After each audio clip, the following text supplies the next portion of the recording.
Uma ótima tarde a você. Começamos agora a segunda edição do Agricultura BR ao vivo para todo o Brasil nesse 10 de junho, quinta-feira. Para você que nos acompanha pelas antenas parabólicas, no sistema digital e analógico em todo o Brasil, pela NET Claro TV. Você acompanha também no país inteiro. Neo TV lá no Paraguai e aqui no Brasil também. Trata-se de uma TV por assinatura.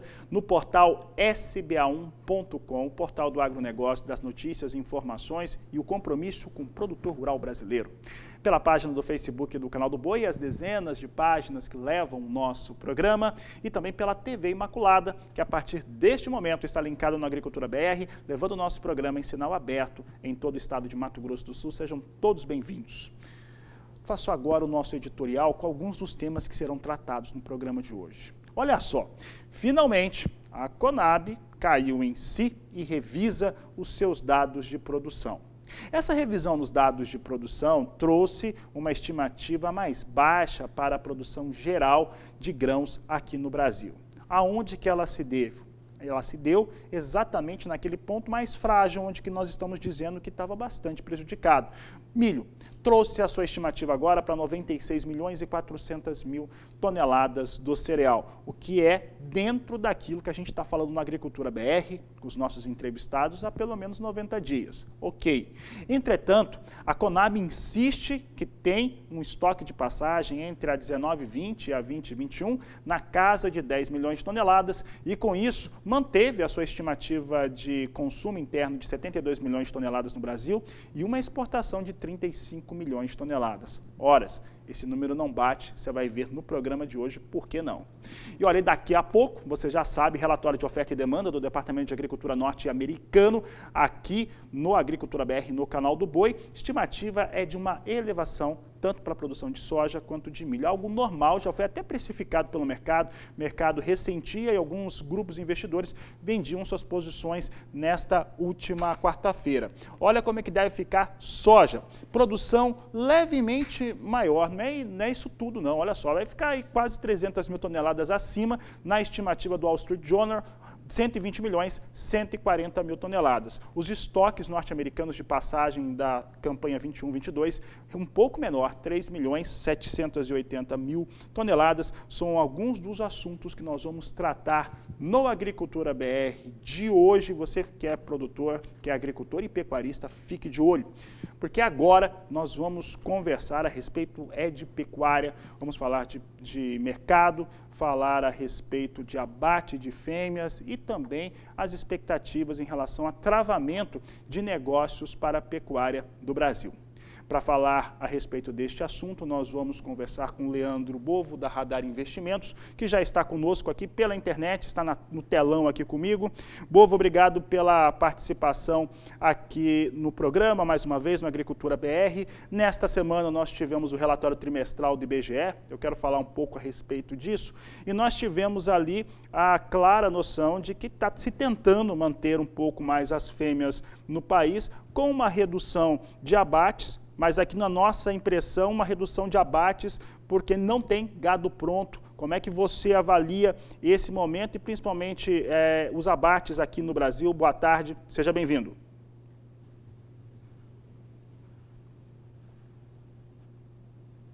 Creio não ter conseguido me fazer ouvir com o Leandro Bovo. Vou pedir para a minha equipe conferir aí se ele está conseguindo nos ouvir neste momento.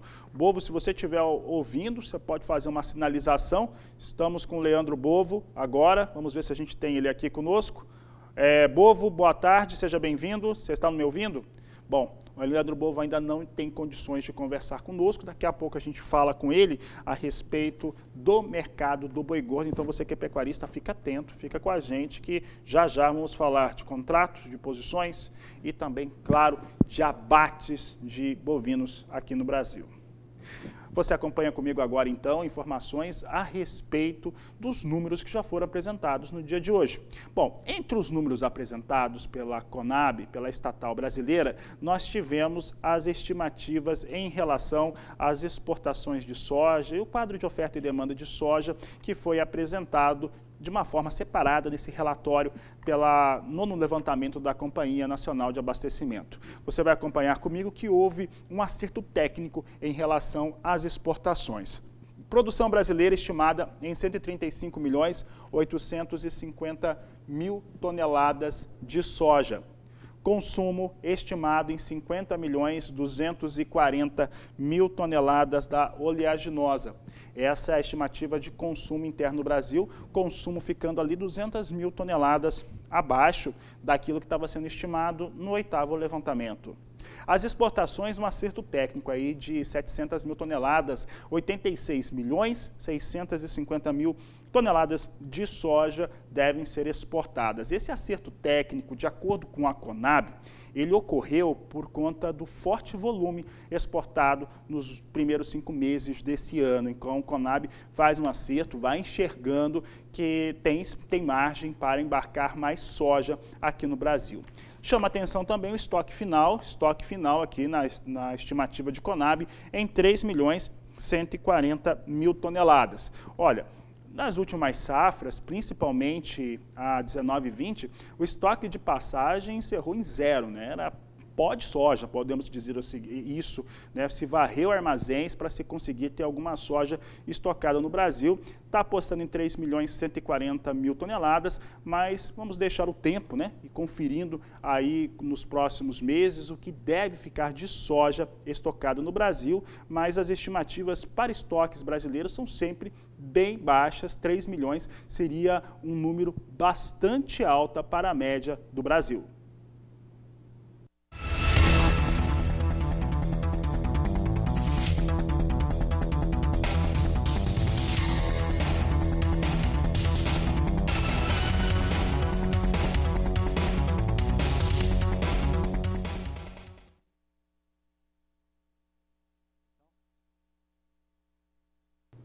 Estamos vivendo aquele momento pré-relatório de oferta e demanda. Daqui a menos de 1 hora nós vamos tê-lo sendo divulgado. A estimativa realmente é de uma elevação de leve para a soja, um pouco maior para milho, mas nada que mude muito o cenário. Tanto que soja sentia essas previsões nesta última quarta-feira, cedia e hoje volta a ganhar. Agora está ganhando menos, mas chegou a ganhar hoje até próximo a 1%. Posição de julho, 15 dólares, 69 centes mais 2 o bushel. Agosto, 15 dólares, 30 centes mais 2. Setembro, 14 dólares, 76 centes mais 4 por bushel. Novembro, 14 dólares, 56 centes mais 4 por bushel. São os negócios que nós destacamos agora, com soja na Bolsa de Chicago em alta, neste momento que antecede o relatório de oferta e demanda.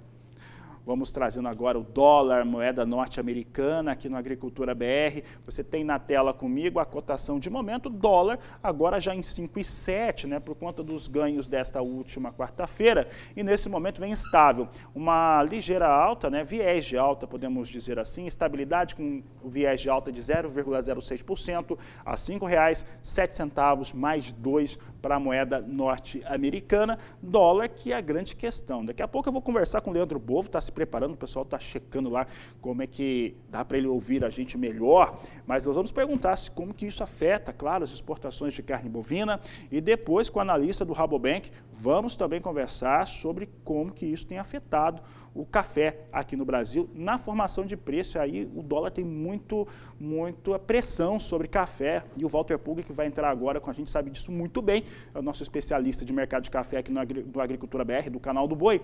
E Pulga, dólar agora com estabilidade, né, R$ 5,07 neste momento, mas em patamares bem mais baixos. Como que o mercado está se comportando nesta quinta-feira, que para a agricultura é muito agitado. Boa tarde, Pulga, seja bem-vindo.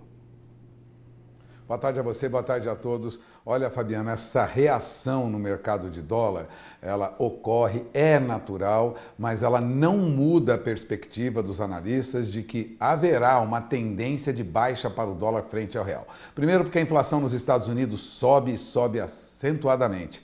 Agora há pouco, os números no mercado americano mostravam alta para a venda de carros usados, venda de caminhões, altas expressivas. Agora, o que é importante lembrar é que a queda do dólar deve permanecer, segundo alguns analistas, porque há uma conjunção de fatores favoráveis à queda do dólar frente ao real. Primeiro, alta de taxa de juros básicas no Brasil. Embora hoje tenha passado de R$ 5,08, neste momento já está em 5,07 e a perspectiva é que continue caindo. Isso favorece, essa alta da taxa de juros, taxa Selic, favorece a entrada de dólares no país. Os investidores procuram ganhos mais elevados onde é possível, então o dólar viria para cá.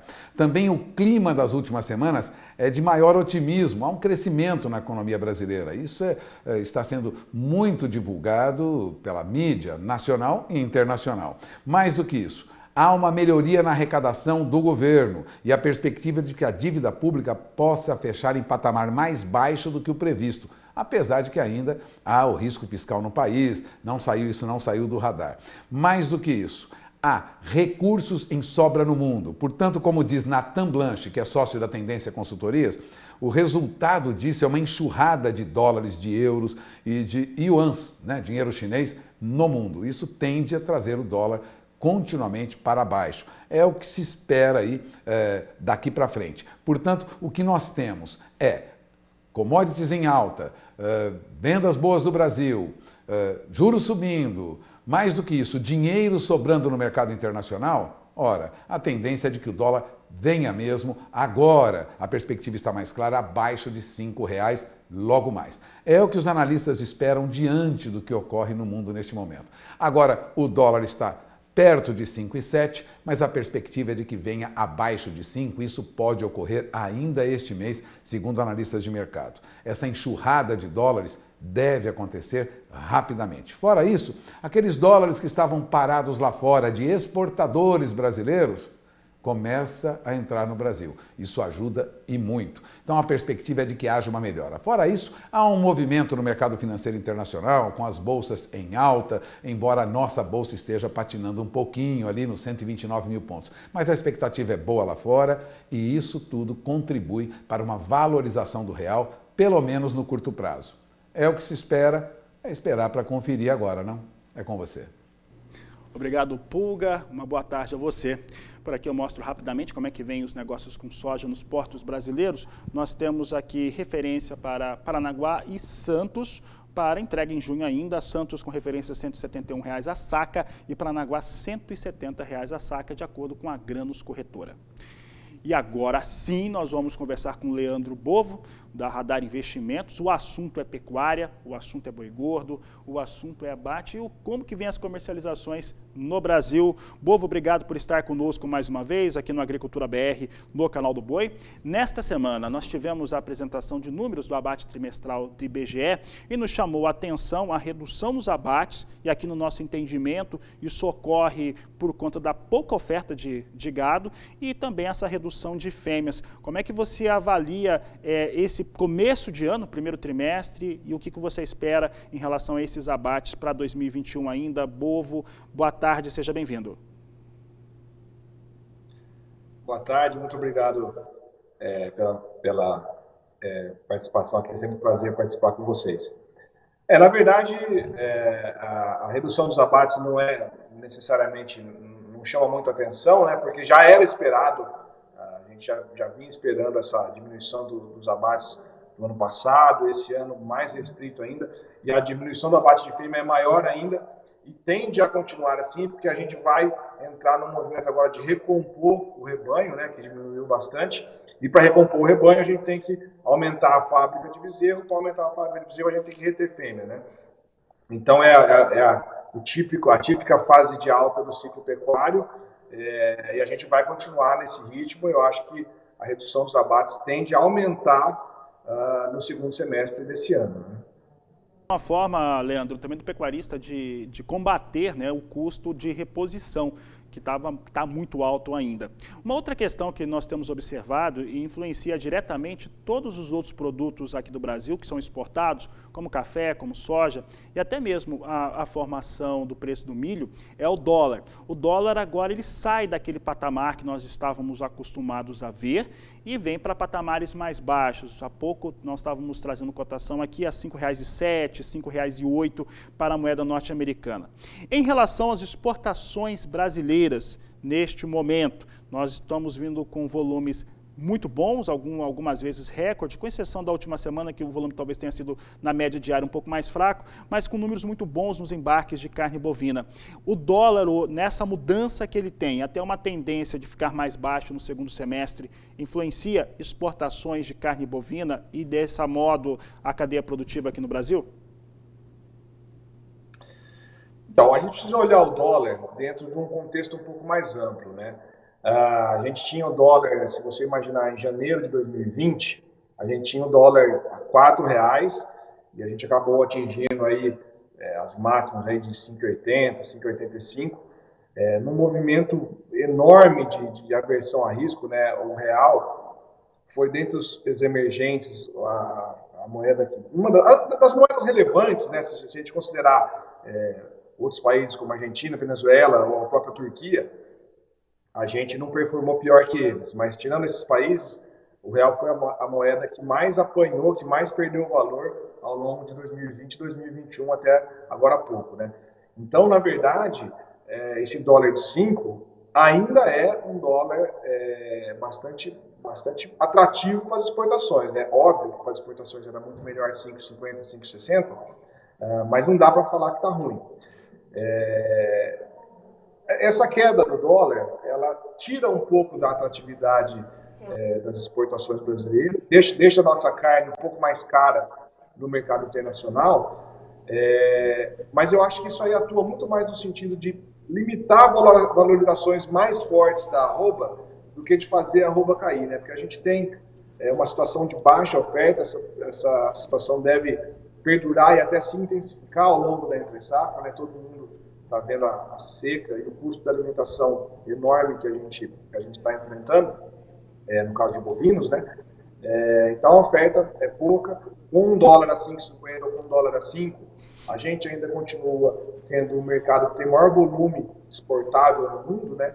Então, provavelmente essa queda no dólar é contrabalanceada por uma alta no valor da tonelada exportada em dólares, de modo que a coisa tende a se equilibrar, o efeito na ponta final tende a não ser tão drástico.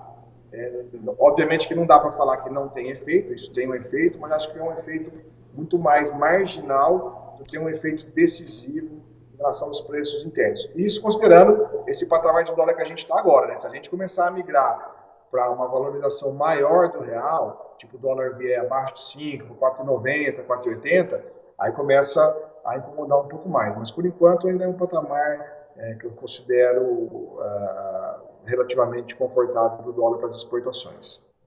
Bovo, dentro desse cenário que você desenhou, eu vou somar a declaração de alguns clientes do Canal do Boi, telespectadores, pecuaristas, que terminam animais. E eles estão otimistas, até de uma maneira, às vezes, até um pouco mais moderada, porque eles fizeram aquisições de animais com valores mais altos para fazer essa engorda, para fazer a terminação.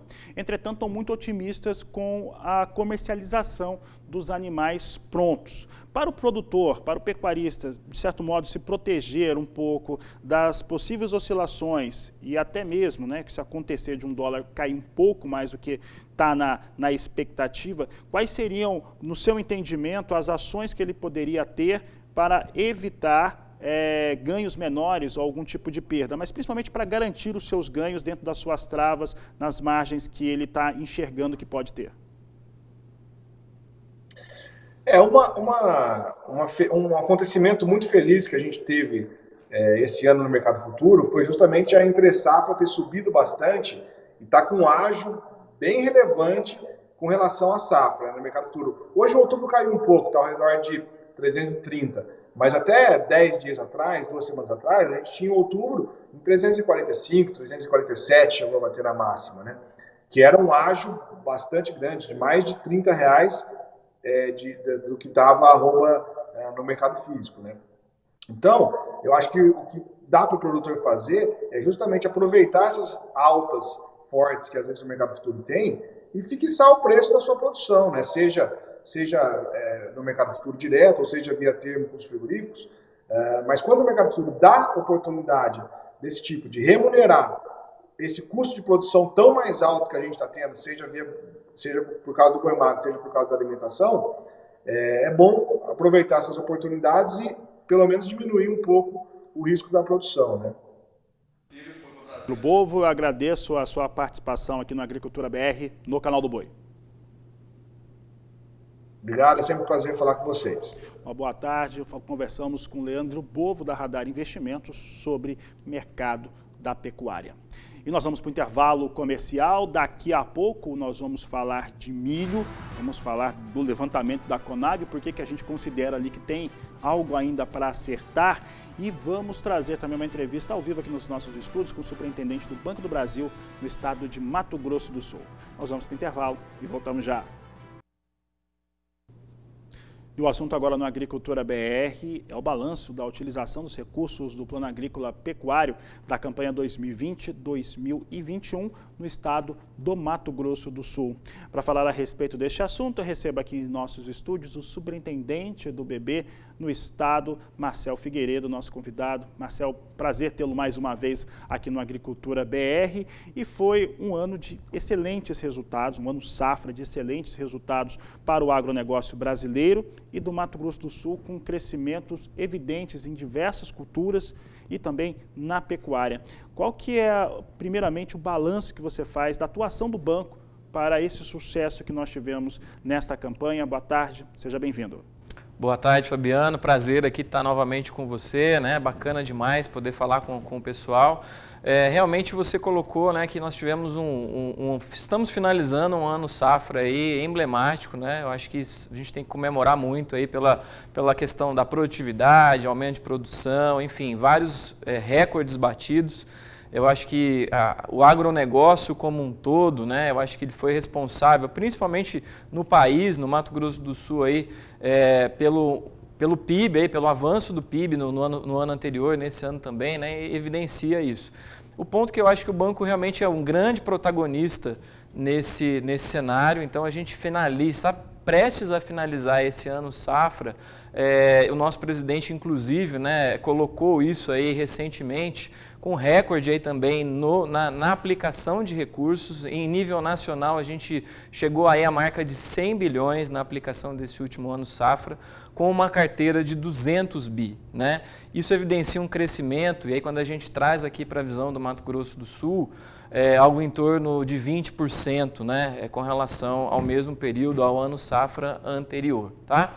A boa notícia, Fabiano, é que ainda a gente tem, né, 20 dias aí, né, pouco menos de 20 dias para finalizar esse plano safra, e ainda há possibilidade do produtor aí, se precisar, né, antecipar aí, fazer o pré-custeio para o ciclo seguinte. A gente já tem essas linhas abertas, além das linhas de investimento também, né? Então, acredito que a gente finaliza caminha para finalizar esse plano safra, né, com uma produtividade e uma aplicação recorde. E o Banco do Brasil, né, como protagonista do agronegócio nacional, realmente trilhando aí, né, um bom caminho dentro do share desse mercado. Hoje aqui a gente representa 70% do agronegócio no estado e não tenha dúvida que a gente vai continuar apoiando aí nesse finalzinho de plano safra, mas também já começar a pensar, né, já estamos começando a pensar no lançamento do plano safra aí do próximo ciclo.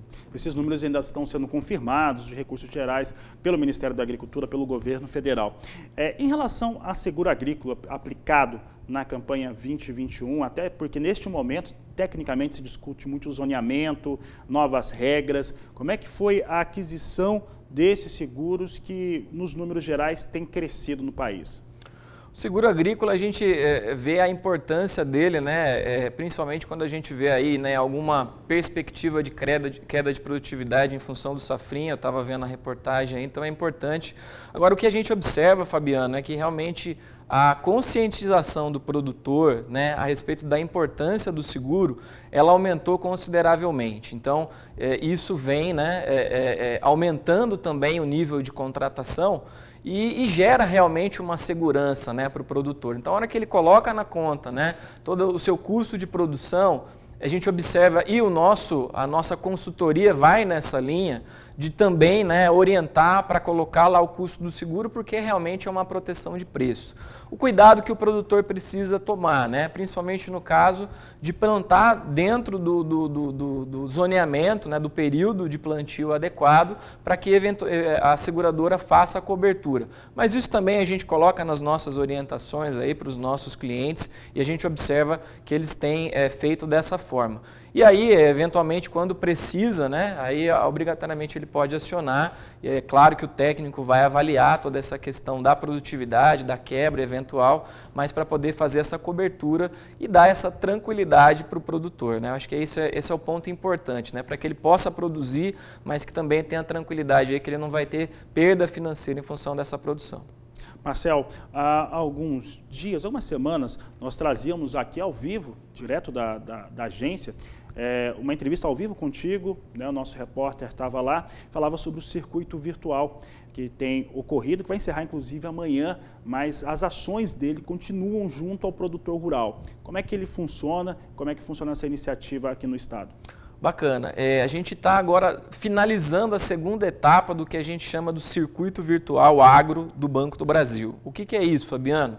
Na prática é trazer para o ambiente virtual aquele movimento, né, de condições diferenciadas de feira que a gente tinha no ambiente presencial. Então a gente traz para esse mundo virtual e para isso a gente criou uma plataforma chamada Plataforma Broto. Então convido aí o produtor a acessar a plataforma Broto, www.broto.com.br.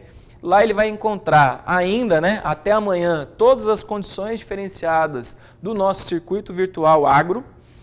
Dentre elas aí, praticamente todas as principais revendas, né, do país estão parceiras lá, além de outras informações ali pertinentes. O Broto é um grande marketplace, um grande portal, onde a gente reúne aí todo o ciclo, toda a cadeia do agronegócio, de produtores a parceiros e revendas. Então é bacana aí que o produtor acesse, porque ainda dá tempo dele eventualmente adquirir, né, um financiamento, um implemento, um maquinário e se beneficiar das condições de feira, né? São condições de feira que estão vigentes ainda até amanhã na etapa aqui do Centro-Oeste, Fabiano.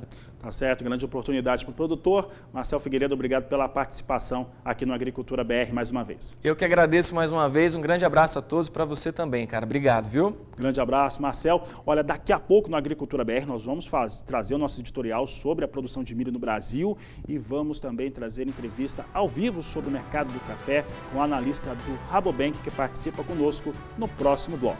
Voltamos já.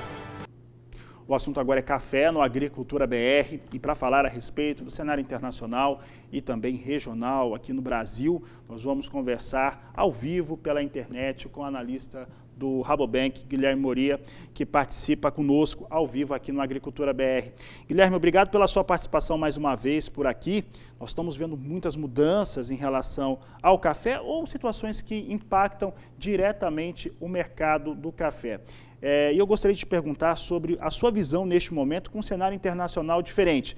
Estoques mais baixos nos Estados Unidos, em relação aos estoques certificados. Tem essa situação lá na Colômbia, que eles não estão conseguindo fazer as entregas do café arábica. Um dólar um pouco mais fraco, frente a um pacote de moedas, mas principalmente frente ao real aqui brasileiro. E a produção menor no Brasil. Qual que é o seu entendimento desse momento? Boa tarde, seja bem-vindo.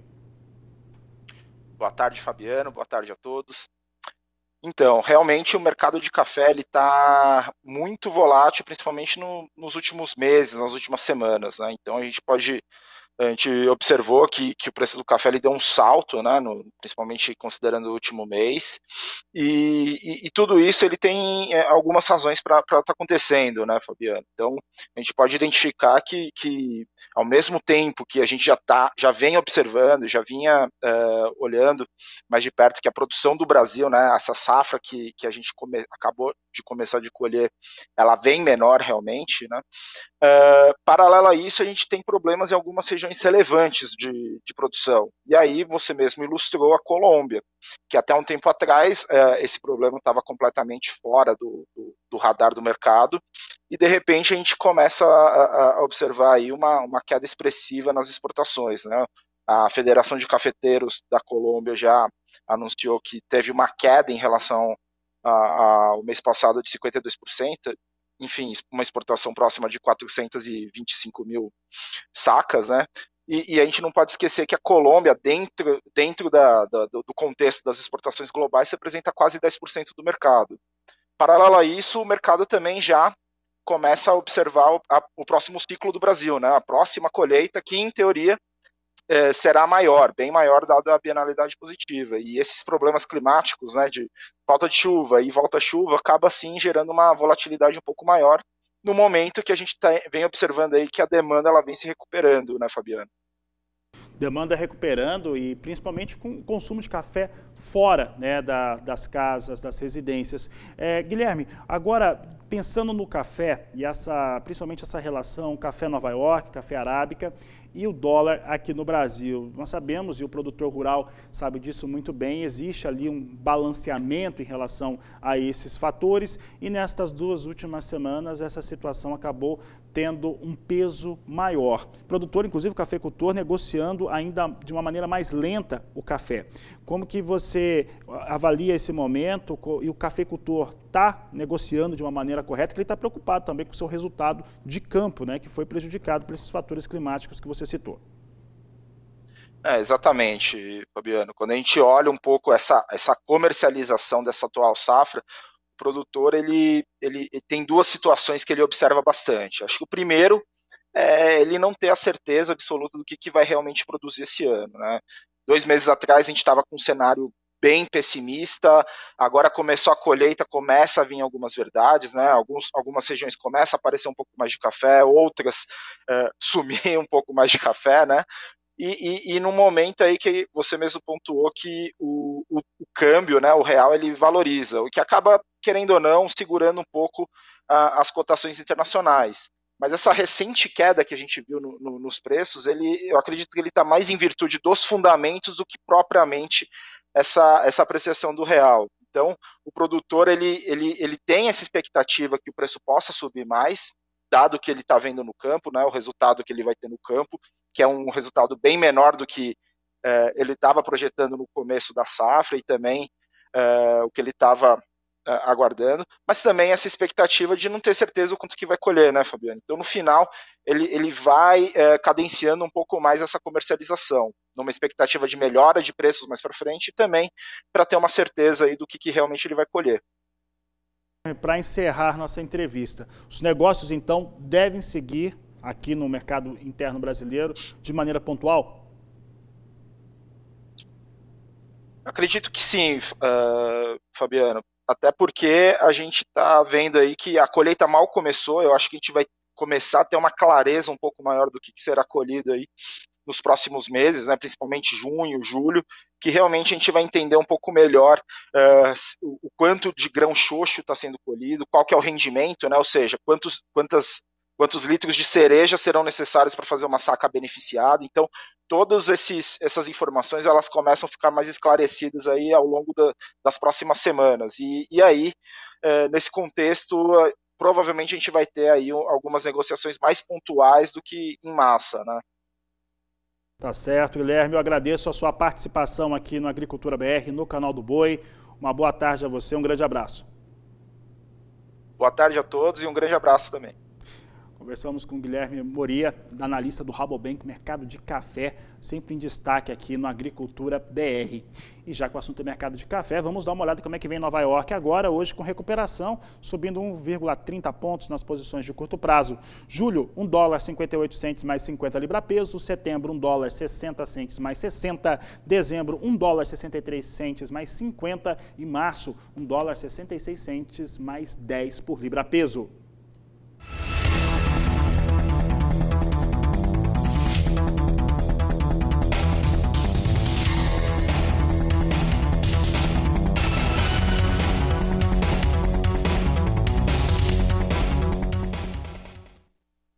Vamos dar uma olhada no café robusta agora, mercado futuro na Bolsa de Londres. Nós temos aqui recuo para as posições de robusta. Julho caindo 0,37%, $1.576 a tonelada. Setembro, 1.604. Novembro, $1.622, também perdendo 0,30%. E janeiro, $1.637. São os negócios que eu destaco agora, com o milho com café robusta na Bolsa de Londres, com queda no dia de hoje.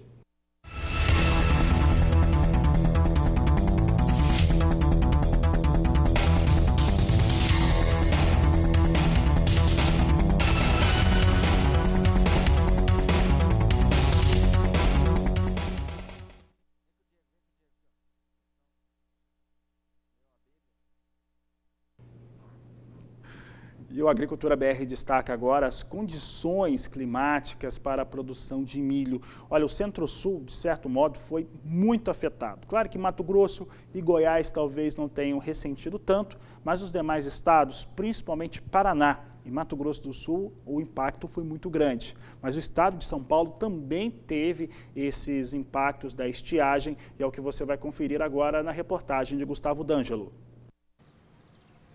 De acordo com o Instituto Agronômico, nas principais regiões produtoras do estado, de janeiro a maio, choveu 1/3 do esperado. Em Votuporanga, por exemplo, eram esperados 640 milímetros, mas foram registrados apenas 280 nos 5 primeiros meses deste ano. Com isso, as lavouras têm nítido comprometimento do potencial produtivo, sendo possível observar o baixo desenvolvimento vegetativo no campo. A maioria das lavouras paulistas foi semeada a partir de meados de fevereiro até a segunda quinzena de março.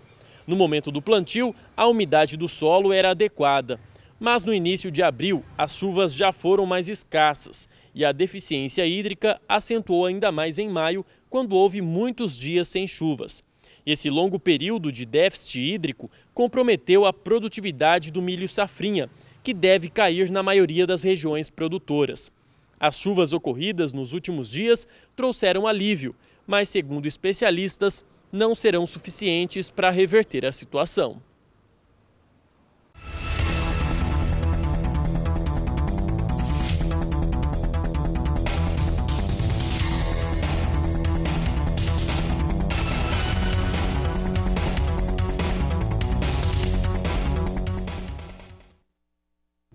E finalmente a Conab caiu na real e reduziu as suas estimativas de produção de milho. Sobre esse aspecto, dá para dizer que a Conab finalmente entra em linha com aquilo que estava se dizendo, que todo mundo dizia, que você está ouvindo aqui no Agricultura BR há uns 90 dias, que as principais empresas de análise de mercado e que são do mercado privado faziam aqui no nosso programa e reduzem quase 10 milhões de toneladas a sua estimativa. Agora, uma expectativa de 96 milhões e 400 mil toneladas de milho. Um acerto? Sim. Só que tem coisas que acabam não batendo em relação a esse cenário. Ora, fica muito claro desde o ano passado e o começo deste ano também que não havia milho disponível no Brasil. Uma forte dificuldade de se fazer a aquisição e o milho disponível que tinha com valores extremamente altos para quem demanda o cereal. Então, aquela história de ter 10 milhões de toneladas de estoque de passagem da última campanha é aquilo que mais traz preocupação. Só que a gente vai mostrar agora por que no quadro de oferta e demanda da Conab, alguns números ainda, pelo menos no nosso entendimento e das pessoas que entrevistamos diariamente aqui no Agricultura BR, precisa ser revisado.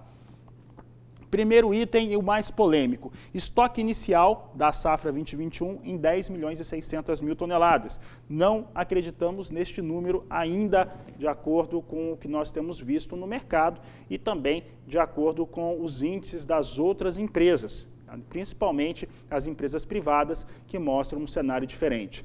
Conab reduz muito a estimativa de produção, como eu disse, para 96 milhões e 400 mil toneladas. Aqui o número é exato, 96 milhões 394 mil toneladas. Suprimento total, com mais 1 milhão que deve ser importado, que não está no gráfico, 109 milhões 290 mil toneladas. Aí nós temos os dois outros elementos polêmicos em sequência. Primeiro, consumo e depois as exportações. Por que são polêmicos? Porque provavelmente não tem esse estoque inicial. Se não tem esse estoque inicial, uma destas duas colunas vai ter que ceder. ou de consumo interno ou de exportação. Todo mundo acredita que é da exportação, que vai chegar aí em torno de 25 milhões de toneladas. Veja só, Conab mantém a sua estimativa de consumo interno em 72 milhões e 140 mil toneladas e uma exportação em 35 milhões de toneladas. Com isso, no quadro da Conab, mantido em 107 milhões e 140 mil toneladas a demanda brasileira por milho. Uma situação que não acreditamos, como já dissemos, acreditamos que isso aqui não se cumpre porque não há um estoque inicial de 10 milhões e 600 mil toneladas e muito provavelmente não vamos ter aí uma exportação chegando a 35 milhões de toneladas, mas sim muito mais próxima à casa de 25 milhões. Então fique de olho, você produtor, agricultor ou quem demanda milho aqui no Brasil. Chuvas retornando, e essas chuvas que retornam, principalmente no estado do Paraná, devem beneficiar algumas culturas de inverno, principalmente o trigo, é o que você confere na reportagem de Mauro Andrade. O norte do Paraná teve um abril bastante seco e maio apresentou chuvas irregulares e escassas. A chuva que molhou a região esta semana trouxe certo alívio para o produtor de trigo, principalmente para as lavouras que estão no estágio inicial de desenvolvimento. Mas as perdas para o milho, para o feijão e para as pastagens são irreversíveis. Nós vamos conversar com Everly Moraes, ela é a agrometeorologista do IDR Paraná. Evelyn, essas precipitações que tivemos essa semana trouxe alívio para o produtor rural do Paraná? Sim, teve essa entrada desse sistema de instabilidade que provocou chuva em todo o Paraná e realmente veio em boa hora, ela veio trazer um alívio porque estava passando um período muito seco. Na verdade, aquelas últimas chuvas que atingiu somente o norte e noroeste do Paraná já foram muito boas, teve até precipitações bem elevadas aqui na região de Londrina e de Maringá também. Então aquela chuva já foi benéfica e essa continua sendo benéfica. O que nós podemos esperar para esse mês de junho? Bem, o mês de junho está previsto chuvas dentro da normal climatológica. Então a gente espera que venha chuva e que vai trazer sempre um alento para os agricultores, né? Porque nós estamos com esse período seco que não é de abril, já é desde o ano passado. Já estamos enfrentando aí uns 2 anos de seca severa, né? De período de estiagem. E essas chuvas, essa regularização das chuvas que está prevista para esse mês vai ser muito benéfico para a agricultura. E quanto às temperaturas? Teremos geadas? Bem, o inverno nem começou ainda, né? Nesse mês de junho e julho são os meses que tem maior possibilidade de acontecer geadas, né? E aqui na nossa região, climatologicamente, acontece 1 ou 2 geadas fracas ou moderadas. Então a gente não tem como prever durante todo o inverno, mas climatologicamente sim, ainda tem sim a chance de ter geadas. Para os próximos dias não. Nós estamos sobre esse sistema de instabilidade que trouxe chuva, que está trazendo chuva. A previsão desse ficar nublado com chuva a qualquer hora até quarta ou quinta-feira. Esse sistema vai passar e as temperaturas vão diminuir. Mas aqui no norte, por exemplo, em torno de 9, 10 graus. Não há risco de geada, não há previsão de geada, o prognóstico para esses próximos dias. Ok, Evelyn, obrigado pelas informações. Então é isso, as chuvas chegaram, teremos frio, mas não teremos geada. De Londrina, no Paraná, Mauro Andrade.